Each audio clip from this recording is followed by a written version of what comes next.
cities. You know, we've got our body cams. What about LPRs?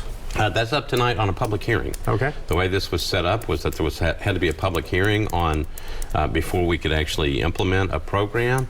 And so what Chief Drake was doing was sending out a letter on behalf of the police department saying that this is a good thing. What do you think are you hearing from emails from citizens on LPRs? So when it first came up, and this was going on for about a year, there was a lot of debate back and forth. We are getting some emails on this thing tonight. We'll see how many people show up for the public hearing on it. What are the pros and cons as you see it? Well, so the pros of it is that it's a pretty, what I would say, an inexpensive way of providing a great deal of security for the city.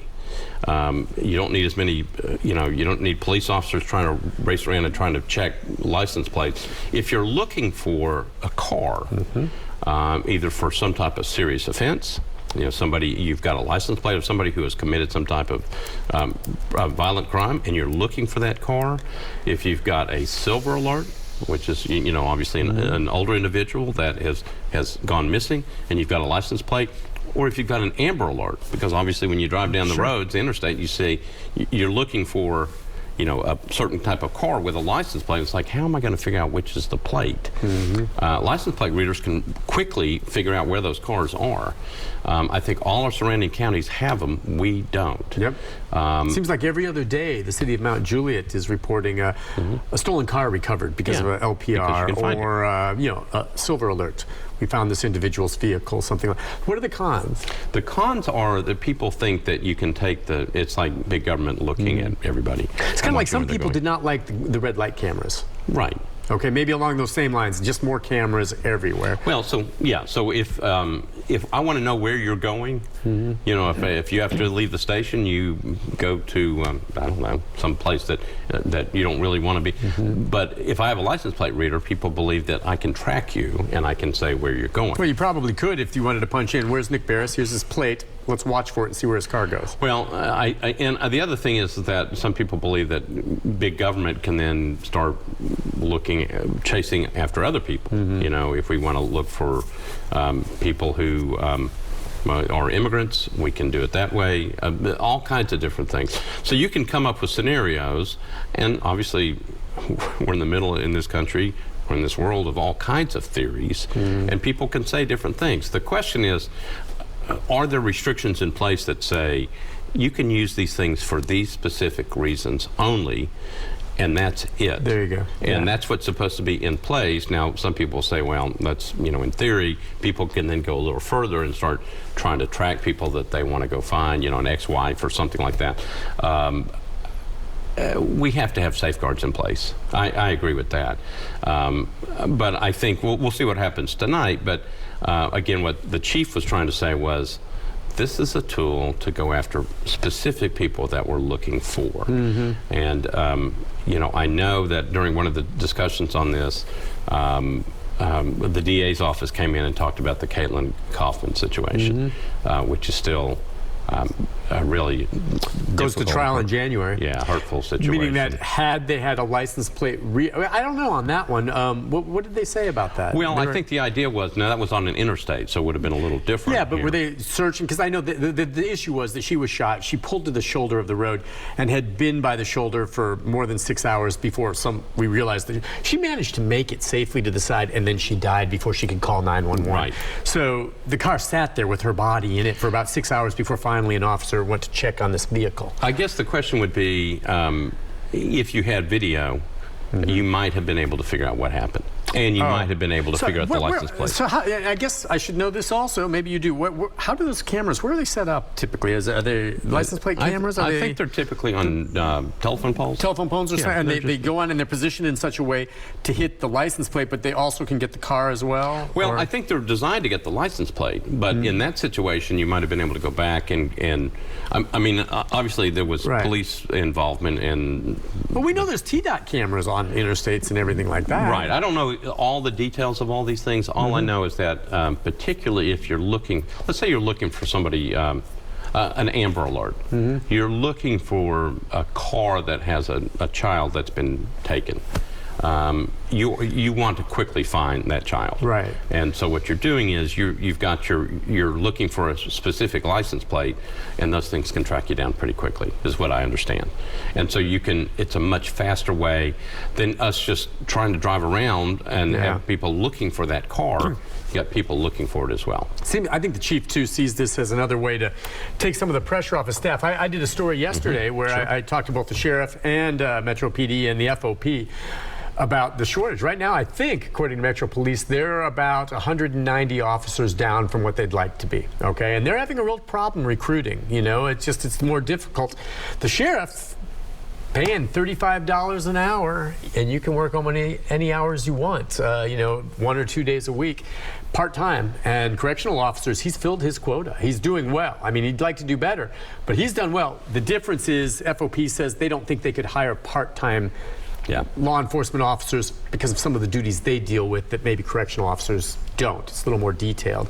But yeah, they're that short-handed, you know, and so they're looking for anything they can to make sure the officers are free to really respond to emergencies as opposed to chasing down license plates around town. Now, it makes sense, doesn't it? I mean, yeah, I mean, it's a faster, it's a technology tool that allows for a faster, hopeful, you know, into a situation that they're trying to find, then obviously we want to hire officers if we need them, but this is a much more faster way of doing something. We'll see how that plays out. All right, anything else we want to hit on? We've got a couple more minutes before the end of the show with regard to things that might be of interest to our viewers from tonight's meeting. We talked about animals, we talked about the stadium, we talked about LPRs. There's a bill up on, there is a bill up on public hearing tonight about changing the number of what you consider to be a family for purposes of single-family dwelling. And I think it, right now, remember there was a situation out near Lipscomb where there were 4 people who were not related that were living in a house, and I think they were, so this is changing that number. So what would be a single-family dwelling? Is that based on number of occupants, or is it based on bedrooms? It's supposed to be based upon the number of occupants, but I think there's a move to expand the number of people. And why is it important to define that? Because if you're single family, does it dictate what kind of taxes you pay, or anything like that? So you can't have a bunch of unrelated people living in a house pursuant to the code.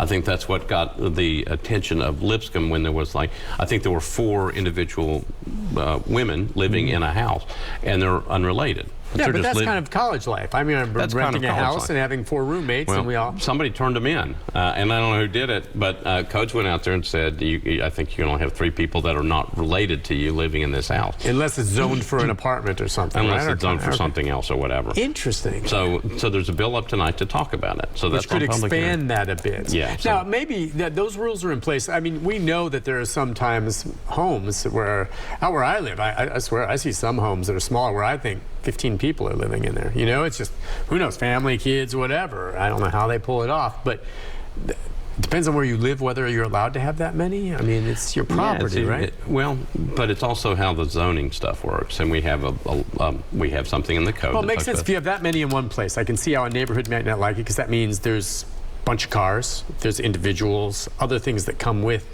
having several individuals as opposed to family members. Well, so you look at it and so you can have a family that's like 9 people. If they're all related, that's okay. But 4 people that aren't living in a home? Yeah. So, and some people go, what's the big deal? You know, college students, what's the big deal? And then other people go, it is a big deal because it's a neighborhood and there's a bunch of people and there's cars and there's parties there and whatever. And so they complain. Yeah. And so you have a code that you have to follow. And it may be that, you know, codes goes out and does what they're supposed to, which is they follow the code, which is why we have codes in the first place. But other people are going like, that's just not a big deal for people. Some people it is, some people it's not. If you live in the middle of it. So that'll come up tonight, and you think it's discussing maybe expanding the number, maybe we'll allow 4 as opposed to just 3? We'll see what people say. We'll see. I don't know. It's scheduled for public hearing. It could be deferred, but it's scheduled tonight for public hearing. Again, you said, by the way, how many bills are on the docket? It's or ordinances? I had the number. I was looking. It's 47 pages.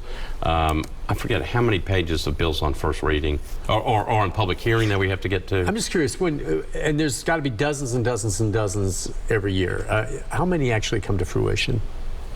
I mean, what percentage of all those introduced actually become an ordinance, a law, or whatever? Well, so remember that most of these are zoning bills. Okay. So most of them do become Oh, really? law. Yeah, so most of them are zoning. Now, we've got a number of bills on second reading, a number of bills, and we got a bunch of bills on first, but a bunch of bills on first just get passed, but they're zoning bills. Yeah. One of the things that's most interesting is that we could be there for hours tonight. Yeah. I don't know what's going to happen with the animal bill. Some of the other stuff may be deferred to some extent. But in the end, if you look back, we will pass almost everything that we handle, except for things that are deferred. Pretty much then. Yeah. So most of it does Very pass. few things are ever voted down. So a lot of it is, would you say there's many frivolous bills? Most of the frivolous bills get deferred or Just get deferred. You know what it is. And some of them are just acknowledging someone or something like that. Resolutions up to not acknowledging people. Yeah, and resolutions are always nice. And resolutions, whatever, if it's a resolution, it's non-binding, right? Whatever that is. Most of them are honorary. Now, some of them, could be other some resolutions approve contracts and grants, and those are binding. Those are binding. That just gives the approval to go ahead and do something. Okay, and an ordinance, that is something. An ordinance is what changes the code. That's more or less becomes the law of the city on that front. That's right. It's interesting stuff. I mean, imagine how much you know now compared to when you first ran for council. A lot. Like if I were to run for council and win, and who knows, I might, because I've got a lot of people that are my supporters, and that's understand, cool. but you do live in another Problem county. is I live in another county. But I would have to be educated on the process. It takes a while to get educated on the process. That's why I always wondered about the whole idea of term limits and stuff. Sometimes, you know, the idea of term limits in certain instances I think makes sense, but I can just see someone get there and maybe, like in Congress, it takes you 2 years to figure it out, and then you're limited out. Boy, it counts to have someone who knows what's going on there to guide those who are new in place. Not in policy, but so much as procedure. Yeah. It makes a difference, what you know now compared to what you did when you first ran, right? That's right. It's an awful lot. That's how it works. You just got to keep studying. Jim Shulman, thank you for coming on. Happy holidays. Happy holidays to you. I guess we'll see you in the new year, right? We'll see you in the new year. Don't get too crazy New Year's Eve. I will not. I will probably be at home. Yeah, you and me both. Thanks again, Jim. All right. Be right back with a programming note about tomorrow right after this.